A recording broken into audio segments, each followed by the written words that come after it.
Hello, good morning students. Dear students, I am once again with you to carry on our running chapter that is Should Wizard Hit Mummy. ये chapter हम लोगों का चल रहा था in the previous lecture I have taken through zoom जो हमने लिया था। उसमें कुछ बच्चों को हमारे साथ जुड़ने का मौका मिला और बहुत अच्छा रेस्पॉन्स उन्होंने क्वेश्चंस का दिया। They all are should be blessed, भी ईश्वर उनको सद्मार्ग दे, बहुत बढ़िया तरीके से वो आगे इस तरह से बढ़ते रहें, बहुत बढ़िया मेहनत कर रहे हैं। मैं एक बार आपके फिर से YouTube के माध्यम से आप लोगों के सामने हूँ। ये वीडियोस हम आगे स्टार्ट करते हैं जितना हम चैप्टर पहले कवर अप कर चुके हैं। बच्चों, वीडियो स्टार्टिंग से पहले फिर वही बातें मैं आप लोगों के सामने शेयर करना चाहूँगा जो बार बार मैं अक्सर बोलता रहता हूँ कि कंडीशंस कुछ भी हों, जो हर कंडीशन में अपने आप को अडॉप्ट करते हुए बच्चा आगे निकल जाता है, वही स्कूल, वही विद्यालय, वही विद्यार्थी आगे निकल जाते हैं। जो कंडीशंस का रोना रोते हुए पीछे रह जाते हैं कि हम तो ये नहीं कर सकते, हम इस कंडीशंस में कैसे पढ़ेंगे, वो लोग पीछे ही रह जाते हैं और फिर फ्यूचर में जाके भी वो लोग, लेकिन जिनको आगे बढ़ना होता है वो हर कंडीशंस में आगे बढ़ना जानते हैं। और मैं बड़ा खुश हूँ इस बात को देख के, बहुत सारे बच्चे इन कंडीशंस के साथ भी अपने आप को कंडीशंस के साथ अपडेट करते हुए आगे बढ़ रहे हैं। बहुत बढ़िया रेस्पॉन्स उन लोगों ने दिया है एंड आई होप आगे वाले एग्जाम्स में भी बहुत बढ़िया करेंगे। चलिए शुरू करते हैं जो चैप्टर को जो हमने पहले पूरा किया था उसके आगे पढ़ने की कोशिश करते हैं। चैप्टर को के अंदर जैक अपनी बिटिया को कहानी सुनाने की कोशिश करता। So let's start further. जब कहानियाँ चल रही थी तो बीच में लड़की ने एक क्वेश्चन पूछा। मैं दोबारा वहीं से स्टार्ट कर रहा हूँ। तो क्वेश्चन था, are magic spells real? Daddy, जो ने पूछा, क्या मैजिक स्पेल रियल होते हैं? मैजिक स्पेल के बारे में पहले ही बताया था। मैजिक स्पेल मंत्र जो हो सकते हैं, जादू टोने के रूप में प्रयोग होने वाले, क्या डैडी वास्तव में मैजिक स्पेल होते हैं, जादू मंत्र होते हैं? This was a new face just this last month. ये अपने आप में एक नया फेस था इस बढ़ती हुई बच्ची के लिए। बच्चा जैसे जैसे बड़ा होता है उसके अंदर क्यूरियोसिटी जागती है, वो नए नए तरह के क्वेश्चंस पुटअप करना शुरू करता है। उसी ड्यूरेशन से उसकी बिटिया गुजर रही है। आपने देखा उसकी एज 4 है। 4 से 6 ईयर्स तक क्यूरियोसिटी बहुत डेवलप हो जाती है, वो हर चीज़ को जानना चाहता है आखिरकार ऐसा क्यों हो रहा है। और रियलिटी फेसेस, ये कह सकते हैं आप उसे रियलिटी फेस कह सकते हैं, क्योंकि अब वो दुनिया के रियलिटी को जानना चाहती है, वास्तविकता पहचानना चाहती है। When he told her spiders eat bugs, when he told her, जब ही ने यानी कि फादर ने टोल्ड हर, उसको बताया था कि स्पाइडर ईट बग्स, कि स्पाइडर जो होती हैं, मकड़ी जो होती हैं, वो बग्स को खा जाती हैं, कीड़ों को खा लेती हैं। She turned to her mother and asked, वो वापस ये बात सुनकर वो अपनी मम्मी के पास गई और उससे पूछने लगी, डू दे रियली? अच्छा मम्मी, क्या मकड़ी खा जाती है कीड़ों को? हमें तो मकड़ी का मुंह भी नहीं दिखता है। यानी कि हर कंडीशन, जो भी उसके सामने कोई नई बात आएगी वो बच्चा पूछेगा जरूर। आगे पूछते हैं, and when Claire told her God was in the sky. Claire का मीनिंग आप लोगों को पहले भी आ चुका है, आपको मैं बता देता हूँ, रिमाइंड करा देता हूँ। जैक की वाइफ यानी जो की मदर का नाम क्लेयर है। जब क्लेयर ने ये बताया, her God was told her God was in the sky, कि भगवान आसमान में ऊपर आकाश में रहते हैं, एंड ऑल अराउंड देम, और हमारे चारों तरफ आसमान में भगवान है और हमारे चारों तरफ भी भगवान होते हैं। सी टर्न टू हर फादर, ये बात मदर के सुनने के बाद वो अपने पापा के पास आई। पापा ने जो बोला स्पाइडर वाली बात वो मदर से क्लियर किया, मदर से कुछ पता चला तो पापा के पास आई एंड इंसिस्टेड, और इंसिस्ट किया। इंसिस्ट करना तो आप लोगों को पता ही है, इंसिस्ट कहते हैं प्रेशर देना, दबाव देना, दबाव दिया।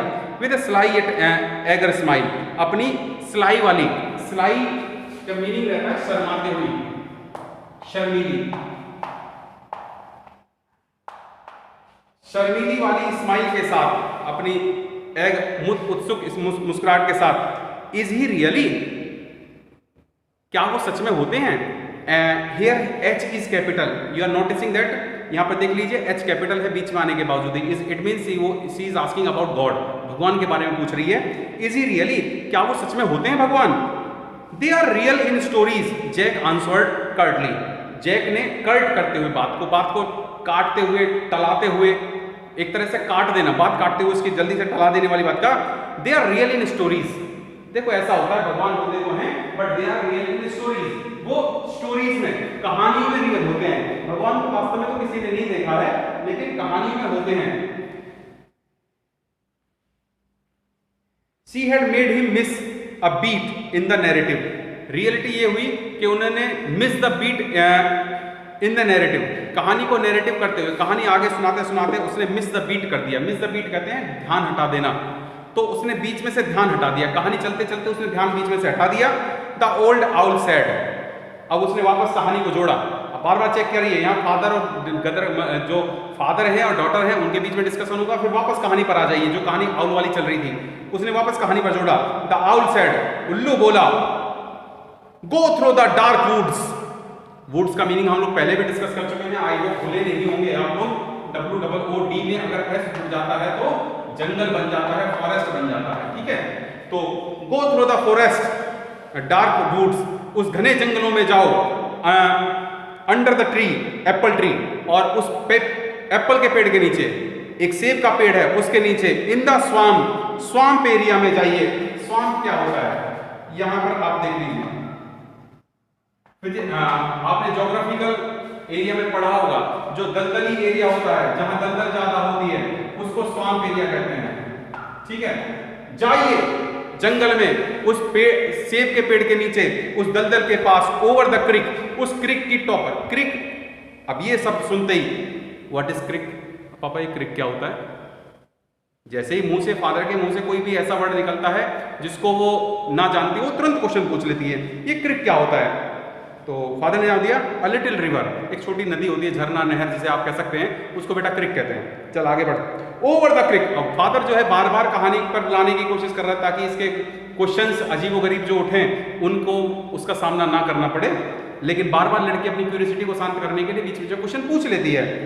तो आगे उसने कहा, over the creek and there will be wizard house, उस क्रिक के ऊपर, पेड़ के ऊपर, there will be wizard house, एक जादूगर का घर है। And that's the way Roger skunk went, और हुआ भी यही, दैट्स द वे, उसी रास्ते से Roger skunk went, Roger Skunk गया। एंड प्रेटी सून ही came to a little white house, and pretty soon, और बहुत ही जल्द, सून जल्दी से ही came to a little white house, वो एक सफेद छोटे से घर के पास पहुंचा, एक छोटे से सफेद घर के पास पहुंचा। ही रैप्ड ऑन द डोर, उसने डोर पर रैप किया। रैप का मीनिंग यहां पर जो है वो नॉक करने से है। रैप का मीनिंग नॉक, खटखटाना, दरवाजा खटखटाया, उसने वहां जाकर दरवाजा रैप किया, खटखटाया, on the door. Jack rapped on the window sill, अब जब कहानी सुनाता है ना, जाके उसने दरवाजा खटखटाया, तो साथ ही साथ जैक कुछ ना कुछ कहानी को इंटरेस्टिंग बनाने के लिए, कुछ बॉडी लैंग्वेज दिखाने के लिए कुछ ना कुछ नए काम करता है। जैसे कि Jack rapped on the window sill, उसने क्या किया, जब उसने दरवाजा खटखटा, जैसे ही वो वहां पहुंचा उसने दरवाजा खटखटाया, और वो विंडो थी उसके पास, दरवाजा खटखटा के उसने दिखा दिया, वो फिर वहां पहुंचा, दरवाजा खटखटाया, टक टक टक। कहानी को इंटरेस्टिंग बनाने के लिए, कहानी सुनाना भी अपने आप में कला होता है। जब आप कहानी सुना रहे हो उसके अकॉर्डिंग आप अगर आप एक्सप्रेशन तैयार कर रहे हैं तो कहानी को सुनाने में और ज़्यादा इंटरेस्ट आता है, लेकिन आप सीधे खड़े होकर केवल एक बोलते चले जाएंगे तो इंटरेस्ट थोड़ा कम हो जाता है। तो इस इंटरेस्ट को क्रिएट करने के लिए जैक कुछ ना कुछ अपनी हरकतें करता रहता है।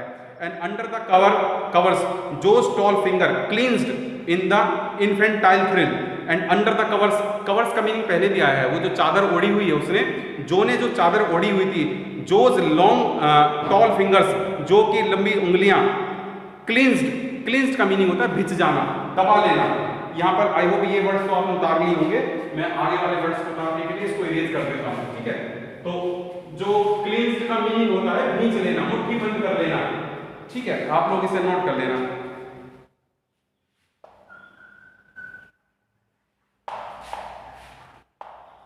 भींचना, मुट्ठी बंद कर लेना। अब जैसे ही वो इंटरेस्ट आता है, वो कहानी में मजा लेने के लिए इंटरेस्ट में दबाती है, मुट्ठियां भींच लेती है। In an infantile thrill, infantile thrill के अकॉर्डिंग, इन्फेंटाइल क्या होता है? इन्फेंट का मीनिंग पहले भी आया था, इन्फेंट शैशव अवस्था, चाइल्डहुड से पहले वाली जो अवस्था होती है।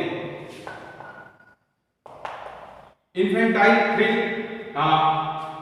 यानी कि आप इसे हिंदी में शैशव कह सकते हैं, यानी कि जब ऐसा बच्चा जो चाइल्डहुड से भी पहले होता है तो अपने बचपने में बिल्कुल थ्रिल में आकर, बचपने वाले रोमांस में आकर वो अपनी मुट्ठी भींच लेती है। And then the tiny little old man came out, अब वापस कहानी पाइए। एंड देन उसके बाद a tiny little old man came out, एक छोटा एक बूढ़ा आदमी बाहर आता है। कहानी में जब दरवाजा खटखटाया तो एक बूढ़ा आदमी बाहर आया, with a long white beard, उसकी एक लंबी सफेद दाढ़ी थी, and A pointed blue head, और एक पॉइंट वाला नुकीला ब्लू कलर का हेड उसने पहना हुआ था। एंड सेड, और आके बोला, ए व्हाट्स इट, अरे व्हाट्स इट, व्हाट्स मतलब व्हाट इज, क्या है, क्या बात है, what you want, what you want, what do you want को आप शॉर्ट में जब तेजी से बोला जाएगा तो उस तरीके से उन्होंने बोला, यू स्मेल आवफुल, ए तुम्हारे अंदर तो, यू स्मेल आवफुल, तुम्हारे अंदर तो, आवफुल कहते हैं भयानक, तुम्हारे अंदर भयानक बदबू आती है। The wizard's voice was one of the Jack's own favourite effects, ये भी मैं आपको बता देता हूँ। विजार्ड की जादूगर, हर कहानी में जादूगर होता है, विजार्ड होता है, उस विजार्ड की साउंड को निकालना जैक का सबसे बढ़िया, सबसे फेवरेट इफेक्ट है। वो जैक जादूगर की आवाज को बड़े अच्छे तरीके से निकालता है। जब कभी भी जादूगर वाले स्टेटमेंट बोलने हो तो बहुत अच्छे तरीके से बोलता है। जैसे मैंने अभी बोला, a what's it, what you want, बोलने का तरीका ही उसका अलग था, इफेक्ट को और बढ़िया बनाने के लिए। तो विजार्ड की वॉइस जैक का सबसे फेवरेट इफेक्ट है। And he did it by scrunching up his face and somehow weeing through his eyes. He did it, वो ये काम करता, स्क्रंजिंग अप हिज फेस, अपने स्क्रंच करना, सिकोड़ लेना, भींच लेना, अपने मुंह को, फेस को भींचते हुए से, and somehow weaning through the eyes, जैसे कि आंखों से वीनिंग चल रहा हो। वीनिंग मतलब जस्ट लाइक वीपिंग, रोती हुई आंखों से भींच भींच के, ए व्हाट इज दिस, तो मुंह सा बना के वो बोला करता था। And which felt for the interval rheumy, जो अपने आप में इंटरवल र्यूमी कर लेता, आंखें भींचते ही उसकी आंखों से जो र्यूमी करते एक मॉइस्चर निकलना, नमी सी, आंखों में नमी लाकर आंखें भींच कर मुंह सुकोड़ कर बोला करता था। जादूगर ऐसा था, छोटे से घर का बुड्ढा सा था, उसका मुंह दबा हुआ था। He felt being an old man suited him, वो ऐसे बिल्कुल एक्सप्रेशन देता था, he felt being an old man suited him, कि ओल्ड मैन पूरी तरह सूट करता था उसके एक्सप्रेशन पर। ओल्ड मैन, बूढ़े आदमी के सारे एक्सप्रेशन वो कर दिया करता था। चलिए डियर स्टूडेंट्स, आज के लिए इतना ही स्टूडेंट चैप्टर हम देखते हैं। आपने आई होप ये वर्ड्स नोट कर लिए होंगे, ऐसे ही आप नोट्स बनाते रहिए, वर्ड्स के भी ध्यान रखिए, और मैं आगे फिर कुछ और नए क्वेश्चंस के साथ नेक्स्ट वीडियो में आप लोगों के साथ शामिल हो जाऊंगा। और आप रेगुलरली क्वेश्चंस का कलेक्शन करते रहें, जो आपके आगे जाके बहुत हेल्पफुल होंगे, और उन कलेक्शंस को आप फेयर कॉपी पे ही रखें। कुछ बच्चे एक शीट पर उतारा, फोटो स्टेट भेज दिया या फोटो खींच के भेज दिया, दैट्स रॉन्ग। आपके खो जाएंगे वो क्वेश्चंस, फिर आगे काम के नहीं बचेंगे। तो आई होप आप सब लोग समझ रहे होंगे मेरी सारी बातों को, और बढ़िया तरीके से मेहनत करेंगे। Okay, that's all for today, thank you, good bye, God bless you.